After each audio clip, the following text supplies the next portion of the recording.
especial que estamos viviendo en esta jornada. ¿Qué es lo que va a hacer el nuevo programa, el nuevo gobierno con respecto a esta epidemia de asesinato de mujeres? Bueno, de una buena vez por todas, aplicar políticas públicas para la prevención, la atención de la víctima, la atención del agresor, porque cuando el agresor no se suicida, también hay que atenderlo porque no es una persona que esté en su sano juicio. Porque las leyes de violencia, la ley que se votó, la ley de violencia contra la mujer basada en género, es letra muerta por dos razones fundamentales. En primer lugar, porque no se le dio presupuesto al Poder Judicial, y en segundo lugar, porque no hay políticas públicas. Una de las cosas que más se necesitan son refugios. Y nosotros prácticamente no tenemos refugios para mujeres solas con hijos. De hecho, tenemos uno solo en Montevideo, depende del MIDES, privados hay, pero son privados. Y yo creo que este es un caso en que se justifica efectivamente una transferencia de dinero inmediata a una mujer que tiene que hacer la denuncia. Como senadora que va a asumir, este va a ser uno de tus temas prioritarios. ¿También la educación de la cual has estado vinculada durante toda tu carrera? Sí, la educación es mi vida. 42 años trabajé en la ANEP, pero también viví el tema de la violencia sobre los alumnos. Tuve en 3 ocasiones alumnos en custodia judicial, otorgada por los jueces competentes en mi casa, 3 alumnos, en distintos momentos, porque cuando tú no encontrás familia, o la familia es la agresora, ahí yo aprendí a los golpes, literalmente, aunque parezca una contradicción, que lo que más se necesita en forma inmediata son refugios. Y a la mujer le pasa eso. Muchas mujeres, yo diría que la mayoría, no hace las denuncias porque tienen el problema de la subsistencia. No saben a dónde ir, no tienen cómo. No saben a dónde ir, no tienen cómo. Entonces, yo cuando se aprobó la ley, primero no estuve de acuerdo porque hay un enfoque que entiendo que no es el adecuado, porque no es un problema de enfrentamiento al sexo masculino, es mucho más profundo. El otro día hablábamos también de la construcción del rol de hombre en esta sociedad, claro, ¿no? Como el que tiene que ser el fuerte, el poderoso, por eso el se proveedor. necesita, en el MIDES hay un instituto de la mujer, y yo siempre lo cuestiono, digo, ¿por qué no hay un instituto del hombre? Una de las cosas que he cuestionado sistemáticamente es la falta de políticas públicas para atender a los agresores. Yo ejercí la abogacía más de 20 años, hice mucha derecho de familia, y el agresor, por más que todos nos da mucha bronca primero contra el agresor, si se salva, si no se mata, tiene que ser... Porque las tobilleras, también lo ejercí como abogada, la tobillera para la mujer... A ver, cuando le sacamos la tobillera, la mujer tiene pánico igual. Es decir, un juez no aguanta más de 6 meses una tobillera. Ya que trajiste a colación el tema de la violencia en la educación, que vos lo experimentaste en carne propia, los últimos paros en la educación estuvieron ligados a casos de agresiones a docentes. Sí. ¿Cómo te parece que hay que atender ese tema? Yo no soy partidaria de no judicializar. Yo creo que los temas docentes, como estos temas que son de relacionamiento humano, la justicia no siempre da los resultados, no da resultados, da de repente en el momento inmediato, valga la redundancia. Un arresto, por ejemplo. Pero se necesita, por ejemplo, cuando una madre agrede a una maestra o a un profesor, obviamente que la tendencia que todos tenemos es ir a hacer la denuncia. Yo personalmente fui agredida en forma física por una madre una sola vez en tantos años, pero nunca se me ocurrió ir a un juzgado, y mucho menos a la policía, porque yo tengo problemas. No, es porque el chico es el que se convierte en víctima de la situación, empieza a ser... ¿Y la medida de paro es efectiva? No, obvio que no. Lo que pasa es que los maestros y los profesores lo que sienten en este momento es que no están siendo protegidos por las autoridades, porque las autoridades no reconocen que hay un problema. ¿Cuál es el problema? La violencia que existe en los centros educativos, que no está ajena al resto de la violencia general. En consecuencia, el clima institucional no es el adecuado, no se sientan respaldados, y entonces, en forma inmediata, lo que hacen es hacer la denuncia policial, problema para el chico fundamentalmente, porque su madre queda estigmatizada, él también. Sí, de pronto tienen que cambiar. Es más violencia, eso se tiene que resolver desde el punto de vista educativo.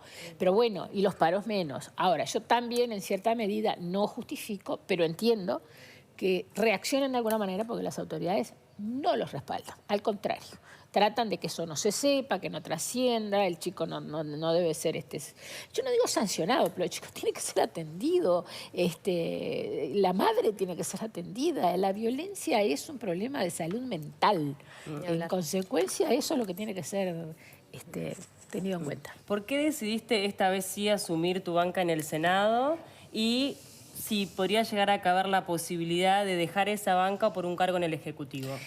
Bueno, la primera pregunta es porque esta vez tuve y tengo el fogueo de los otros 5 años, o casi 5, en la Cámara de Diputados.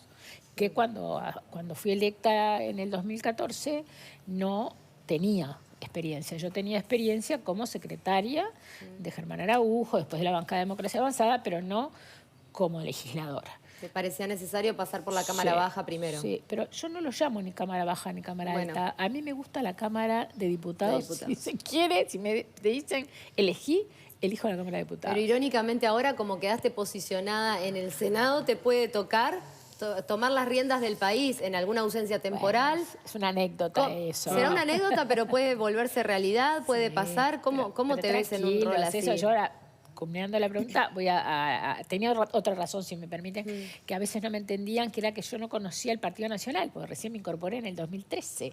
En consecuencia, no podía negociar por el Partido Nacional. Ahora sí puedo.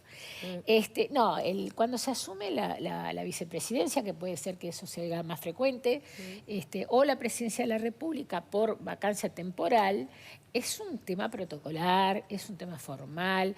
Yo, por supuesto, que estoy muy orgullosa, sin ninguna duda, pero obvio que no se innova, o sea, se continúa en las líneas que traza el Ejecutivo. Yo soy consciente que los que fueron, bueno sería que no lo fuera, que los que fueron electos presidente y vicepresidente son Luis y Beatriz. O sea, yo soy Pero te puede tocar dar la cara ante algún incendio, como ha pasado en el pasado también, ¿no? Me puede, y yo tengo carácter fuerte, firme, para enfrentarme a situaciones complejas. Para mí es un orgullo, sobre todo siempre pienso en mis abuelos y mis padres, que provienen de los sectores sociales más bajos, sobre todo mis abuelos, que gracias a la educación pública yo puedo estar a donde estoy. ¿Y podrías de alguna forma considerar lo que te preguntaba, dejar una banca en el Senado por alguna propuesta dentro del Ejecutivo, capaz que vinculado a la educación, que es de repente tu área? El que manda es Luis, en el buen sentido de la palabra. O sea, que él es el que pide donde nos considera necesarios. Hasta el día de hoy, él entiende que yo soy útil en la Cámara de Senadores. En consecuencia, al día de hoy, mi futuro es en la Cámara de Senadores. No son cosas permanentes. Reitero, yo siempre estuve a servicio del proyecto. Y lo dije ya la otra vez y me cayeron durante los 5 años porque dejé la banca, pero bueno, era lo que tenía que ser, y esta vez es así. A tu entender, ¿cómo va a cambiar la impronta del Ministerio de Educación y Cultura ahora en manos de Pablo da Silveira? Pablo da Silveira es un amigo muy entrañable, lo conozco mucho antes que a Luis. Fuimos consejeros juntos 4 años en el Consejo de Educación Terciaria Privada, que es el que asesora al Ministerio del Interior, el Ministerio de Educación y Cultura en la instalación de las universidades privadas y la aprobación de las carreras. O sea que nos conocemos muchísimo.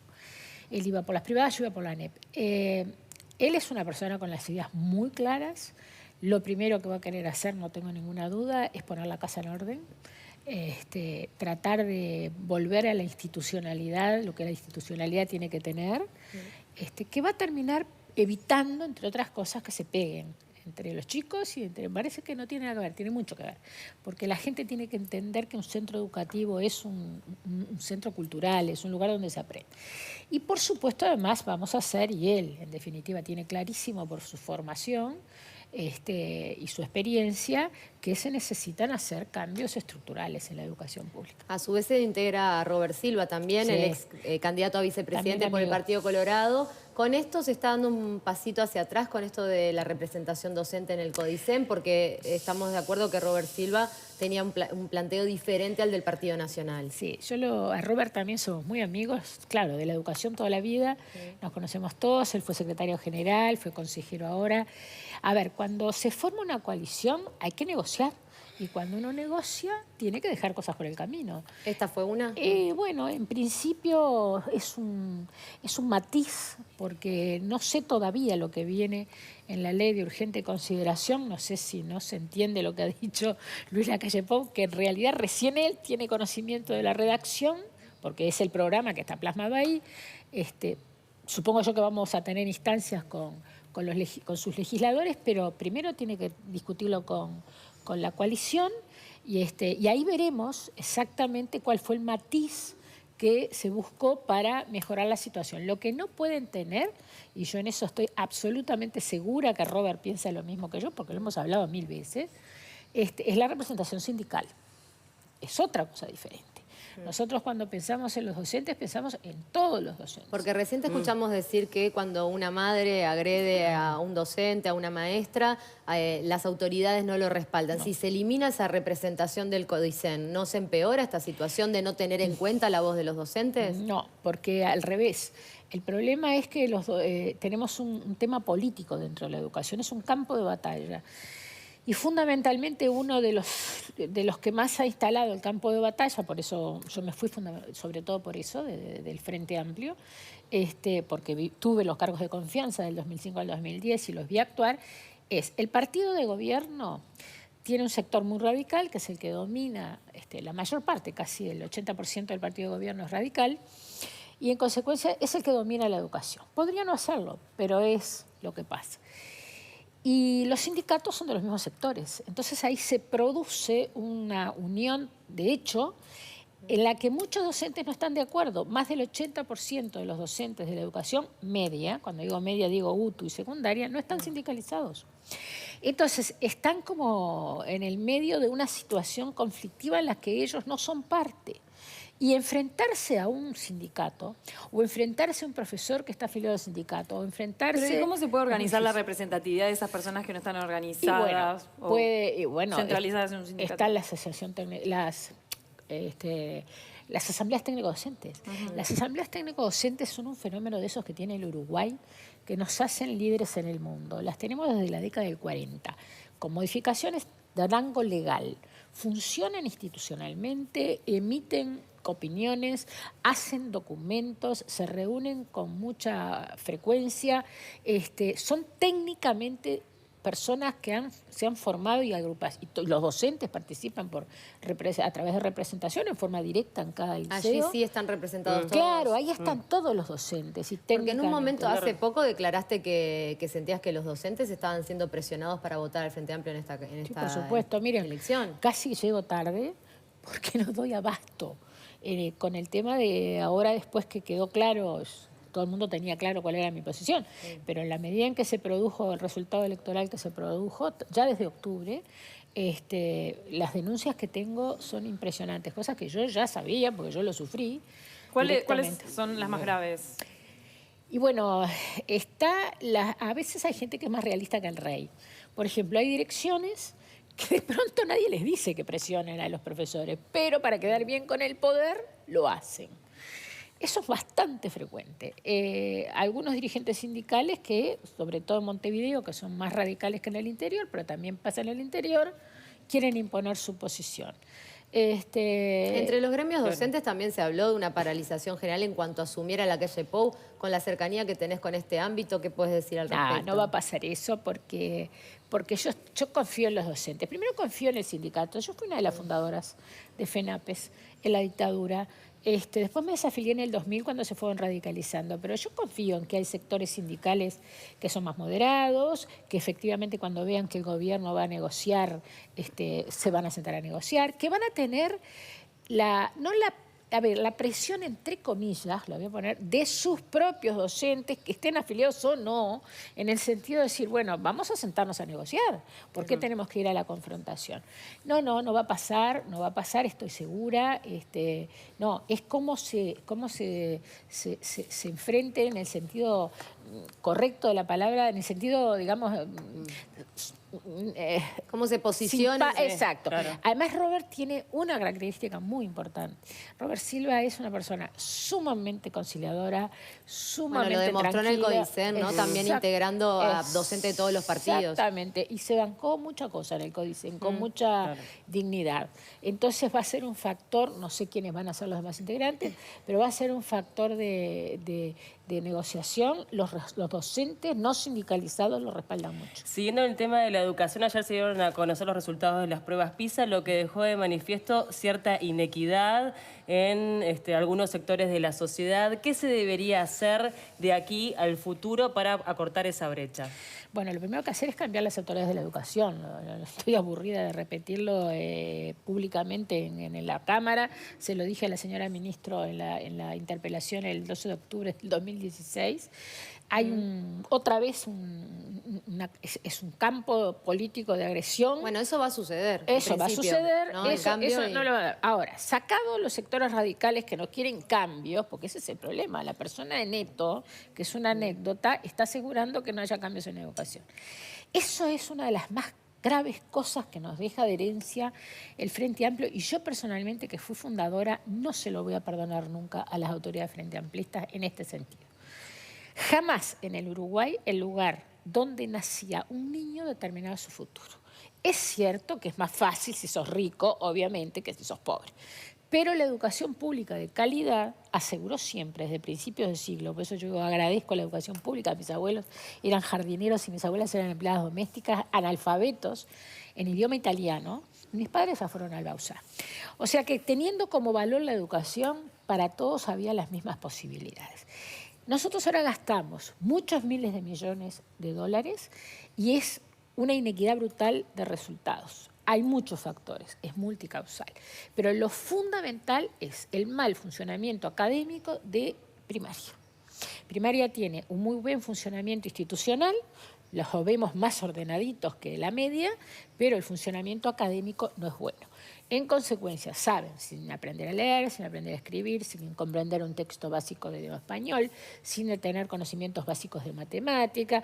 Entonces, los chicos que tienen un contexto familiar, no solamente económico, sino de no marginalidad cultural, que no tiene por qué tener que ver con la economía, tienen un apoyo, un respaldo, pueden salir adelante con otras fortalezas. Entonces ustedes van a poner foco ahí, van a ir directo a atacar primero a los cimientos de primaria. A los cimientos de primaria también se va a hacer simultáneamente la media, ¿no? Porque la media tiene muchos problemas. Estos chicos que salen de primaria y se encuentran de golpe con 12 o 13 materias, que se queden tranquilos los profesores porque los estuvieron asustando mucho. No vamos a sacar materias, no, vamos a tratar de organizar de una manera distinta, pero en definitiva no lo pueden hacer porque primaria necesita ese ayornamiento rápido. El programa 2008 fue hecho por el sindicato, ahí tienen un ejemplo. Entonces es un programa esencialmente contenidista, con lo cual los chicos no aprenden lo básico, que es aprender a aprender. Graciela, bueno, se verá todo el sistema. No queremos dejarte ir, que nos queda poco tiempo, sin hablar del intercambio que tuviste ayer con la periodista Clara Gutiérrez. Les di un excelente tema, a pesar de que cuando ustedes me llamaron todavía no se había producido. Bueno, está bien, nobleza obliga, no fue por esta polémica, pero sí queremos consultarte. ¿Cuál fue la pregunta que detonó tu estado de ira, podríamos decir? No es ira, a mí me molesta la mala educación. En primer lugar, yo atiendo siempre a todos. Tú en especial me conoces como periodista. Estamos hablando de Clara Gutiérrez en el programa Pipí Cucú de CX30, ¿no? De Radio CX30, una entrevista que te me llamó por teléfono una chica y me dijo, ¿le puedo hacer un reportaje? Soy Clara. No tengo la menor idea quién es. Tampoco me cambia que sea la hija de Omar Gutiérrez, porque Omar Gutiérrez, me molesta lo que pareció en el país la hija de Omar Gutiérrez. Omar Gutiérrez está muerto, no tiene nada que ver. Y empezamos a conversar, por eso yo levanté un tuit hace poco, que la entrevista no está completa. Yo si me importaran estas cosas, pediría a la justicia que se obligara a que se levantara en su totalidad. Empezamos como yo soy habitualmente, para hablar con ella. Tengo una chacra en San José, le dije, soy Maragata. Inmediatamente la primera pregunta, que no sale en el audio, es, ahora ustedes que vienen, la oposición, a molestarse, así, invito a que se levante la... la oposición a molestarse porque no se suben las tarifas en enero. Ahora ustedes, dijo, fue la palabra ustedes. Sí, así fue una cosa...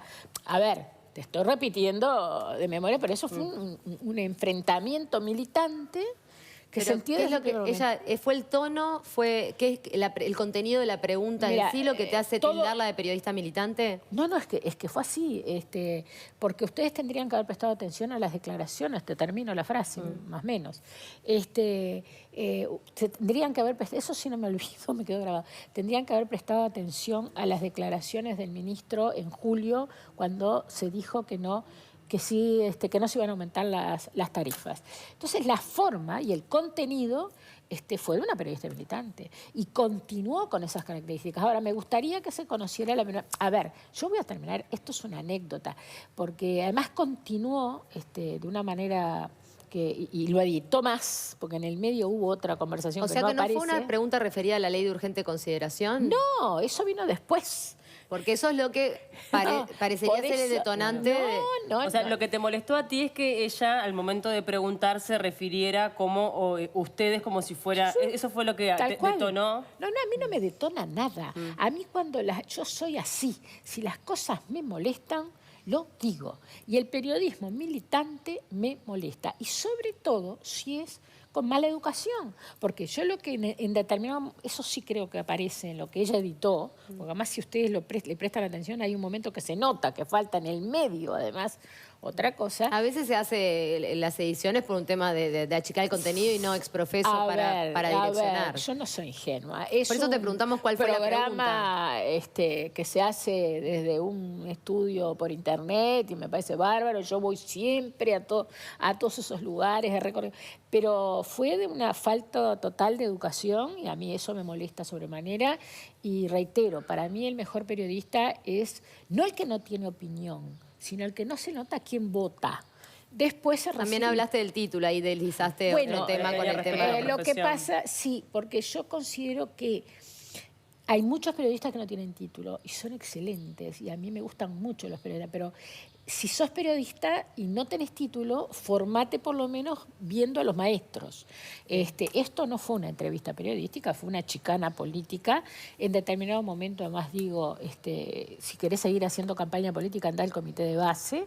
Después recibí muchos llamados, porque además en San José me conocen, reitero, yo vivo parte en San José y parte en Montevideo, a decirme que por fin alguien le dijo las cosas que muchos tenían ganas de decirle, porque como es la hija de Omar Gutiérrez, primero, yo no sabía que era la hija de Omar Gutiérrez, porque ni siquiera me dijo el apellido. Ahora, si hubiera sabido que era la hija de Omar Gutiérrez, le hubiera dicho exactamente lo mismo, porque yo lo conocí y lo valoré enormemente a Omar Gutiérrez. Y Omar Gutiérrez te podía decir cosas, vine a programas de televisión que él tenía, y podías hablar con él de otra manera. Es una chica bastante impertinente que va a tener que pulir su manera de relacionarse. Y eso que yo no soy partidaria de los periodistas que me levantan centros, pero tiene que haber por lo menos una base de seriedad en el planteamiento y después no le podía hacer entender que yo no conocía la ley de urgente consideración. Pero eso fue al final. Bien.